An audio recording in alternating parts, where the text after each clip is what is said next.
Fala, torcedor número 1 do Mengão. Como tá esse coração rubro-negro? Tudo tranquilo? Então dá uma olhada nesse vídeo com Mauro Naves, Pascoal e a galera da ESPN. Eles estão discutindo quem é o melhor lateral esquerdo do nosso mais querido. Bora conferir? Veja o vídeo e deixe sua opinião nos comentários. E não se esqueça de se inscrever no canal, dar aquele like maroto, porque assim você faz um gol aqui no canal e ajuda o Flamengo a crescer. Aí tem uma pergunta na tela, que assim, ela soa... Quando você coloca um cara muito grande num debate desse, que tem uma história maior, a história do Alexandre não é maior que a do Vinha, do Ayrton, Lucas, vai ter gente que vai falar, como? Que pergunta é essa? Mas a gente tá falando de momento, e assim, o Alexandre é muito bom, já tá numa fase mais avançada da carreira. No momento o Vinha não pode entrar, que ele tá machucado. É isso. Mas pensando ali, primeiro que a primeira coisa é assim, os três poderiam ser titulares em qualquer time no futebol brasileiro. Sim. Tudo bem que eu vou falar o lateral A, B e C, sendo que o Vinha machucado não dá pra ser C, porque ele não vai jogar, né? Mas assim, eu tô falando de três caras, né? Mas pra você, Silas, o Alexandre é o melhor? Eu acho que ele consegue equilibrar. Ele é mais defensivo, mas eu acho que no equilíbrio entre o ataque e a defesa, eu acho que ele consegue equilibrar melhor do que os outros dois. O Vinha é mais defensivo, até fez gol outro dia, na altitude, inclusive, e tal. E o Ayrton Lucas é mais meio para frente. Para mim ainda tem um pouco de dificuldade quando tem que pegar um mano a mano, quando tem que fazer uma fechada. A bola lá do outro lado, ele tem que vir fechar aqui e tal. Bom, excelentes jogadores aqui, não é essa a minha questão. Mas para mim, e não é nem pela história, hein, do Alexandre, pela trajetória. Estou falando tecnicamente, eu acho que ele dos três, ele é o mais completo. É um baita jogador. Jogador. Acho que vai complementar muito bem ali a defesa do Flamengo. Vejo nesse instante, claro que ele estava na Europa esperando uma proposta de um clube europeu. Foi isso que ele disse ao São Paulo. Né? Sim. Se vier uma proposta do clube europeu, eu prefiro ficar aqui. Não teve, o Flamengo apareceu, fez uma proposta melhor do que o São Paulo fez para ele. E ele optou por jogar no gigante que é o Flamengo, né? Mas a turma do São Paulo ficou de nariz torcido, estava contando com ele, né? Não sei o que houve no caminho, se foi uma diferença grande de dinheiro ou de tempo de contrato. Pode ser também. Tem essa história de tempo de contrato, porque o São Paulo estava contando com ele. Eu acho que esses três aí só não seriam titular no lugar do Piquerez do Palmeiras e do Guilherme Aranha no Atlético. Entendeu? Sim. Não que eles sejam piores do que eles. Que tem debate, exato. Exato. Mesma prateleira. O Guilherme tá bem lá, o Atlético não precisaria desses, e se o Piquerez estivesse jogando e tal. Mas, como você disse, joga em qualquer lugar. Não sei, eu gosto muito do Ayrton atacando. Agora, acho que, com o Vinha machucado, o Alexandre entrando no time, vai jogar até o resto da temporada. Eu acho que ele vai pôr o Ayrton no banco. Eu também acho. Ele vem para pôr o Ayrton no banco e quando vinha se recuperar, aí o Tite que se vire, enfim. Com a chegada do Michael não dá nem para fazer uma dobradinha, né? Porque às vezes o Abel Ferreira fez muito no Palmeiras, Mike, né? com o Rocha e o Mike. De botar o Ayrton Lucas na frente. No caso do Flamengo, poderia até acontecer. Você fecha um lado, ninguém entra mais por ali. Ainda consegue atacar bem. Mas com a chegada do Michael aí, Bruno Henrique já está de volta, então fica muita gente para ele. De repente, o Tite também não parece ser esse treinador que costuma fazer essa dobradinha. Então, ele vai guardar os dois ali, aquilo que a gente falou aqui, dependendo do jogo.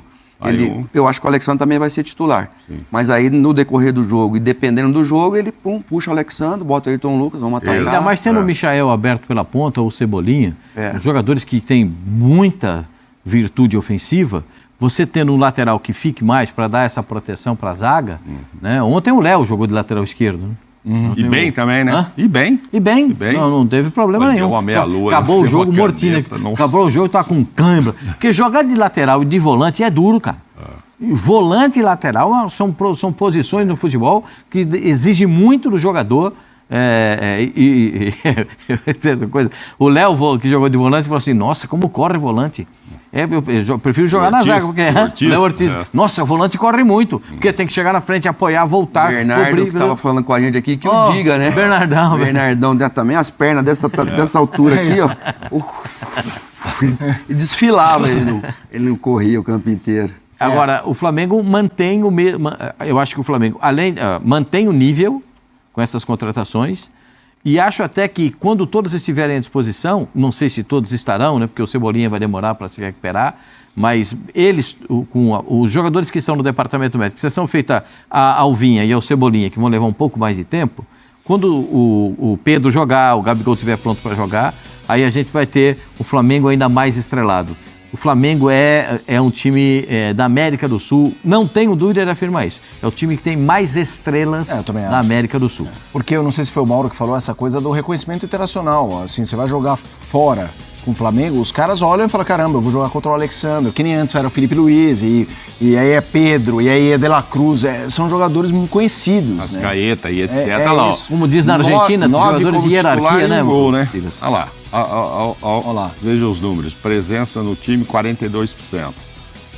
E aí entra aquela coisa de um calendário que vai ser cheio, espaço pra jogar todo mundo tem, né, Pascoal? Bastante. Vai ter jogo pra todo mundo. Eu tava falando pro Ciro assim, na Argentina eles dizem que é um jogador de hierarquia. O Alexandre. O que é jogador de hierarquia? Jogador que tem passado, que sabe se comportar, que sabe sabe como o time joga e ele sabe determinar as ações dele e dos companheiros dentro de campo. É importante ter jogador assim. É muito importante. O Flamengo tem uma série de jogadores que são jogadores que definem jogos. Sim. E o Flamengo tem outra série de jogadores que, além de definir jogo, eles salvam o time do Flamengo, pela condição dentro de campo, pela qualidade técnica, por eles estarem prontos sempre para jogar pelo time do Flamengo. Claro que o Arrascaeta faz falta, o Flamengo não tem um substituto para o Arrascaeta, mas é muito difícil encontrar, muito difícil. É raro um jogador como o Arrascaeta. O Corinthians encontrou esse menino, esse Garro aí, que é um baita jogador, né? Mas é difícil encontrar. Tem que dar uma olhada olhar bem, para saber como é que faz. E eles aprendem também lá na Europa, né, esse sentido, esse sentimento de pertencer a uma instituição e a um projeto macro.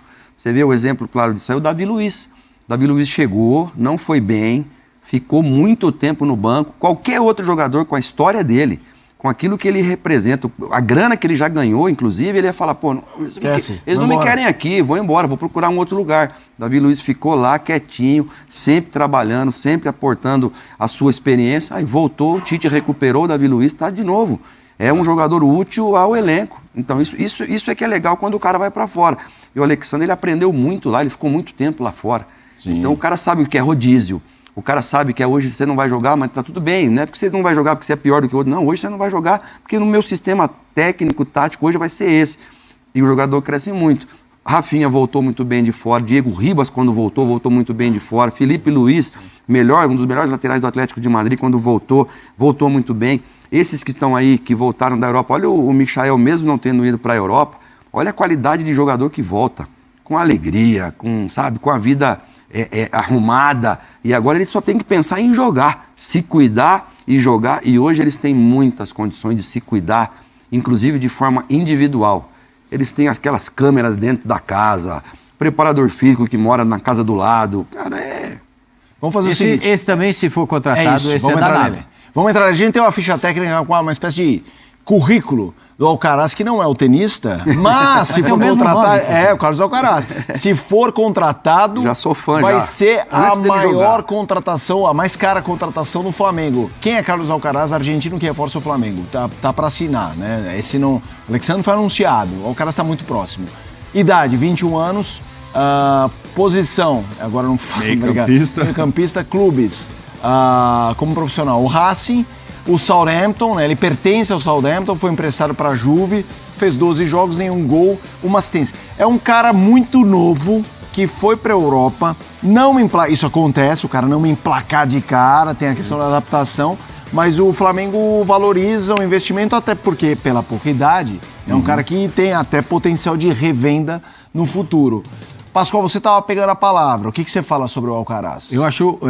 Ele não ele não executa a função do Arrascaeta, ele é mais um meia atacante do que um meia armador.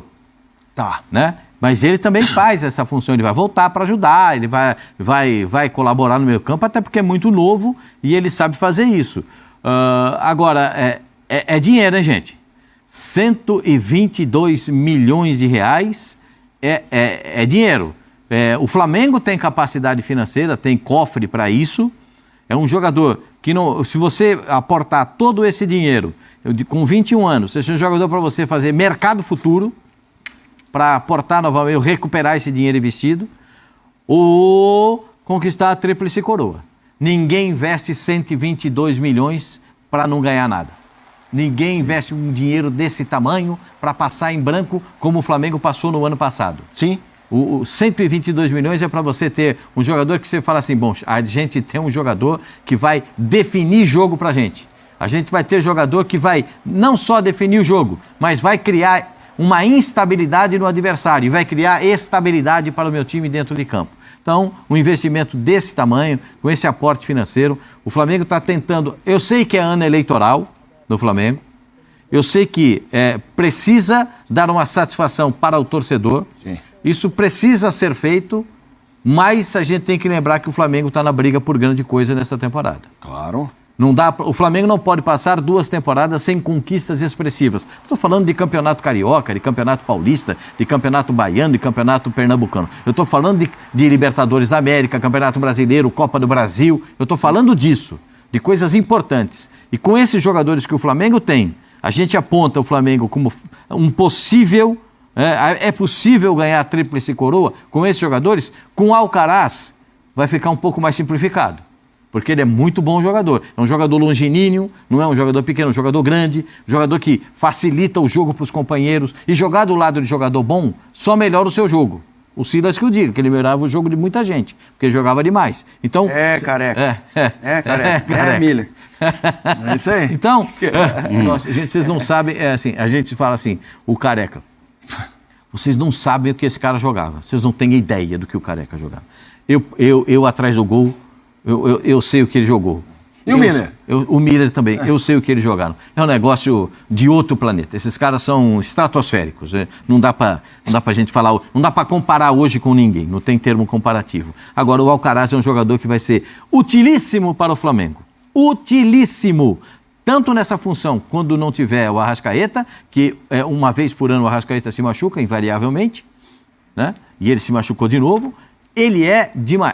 Agora fica ruim assim. Quem que vai jogar? De La Cruz, Arrascaeta ou Alcaraz? Escolhe aí, Tite. É isso aí que eu estou pensando aqui. Falando a contratação mais cara e tal, fiquei pensando, vai entrar no lugar de quem? Vai pôr alguém no banco ali? Não sei. Aí é prestação de serviço, né, mano? Quem... Custo-benefício. Quem tiver laranja mais madura para vender, eu quero que o Cilinho falava pra gente. Prestação de serviço. Pelo que o pessoal tava falando aqui, o jeito dele jogar e tal é estilo Almada, então.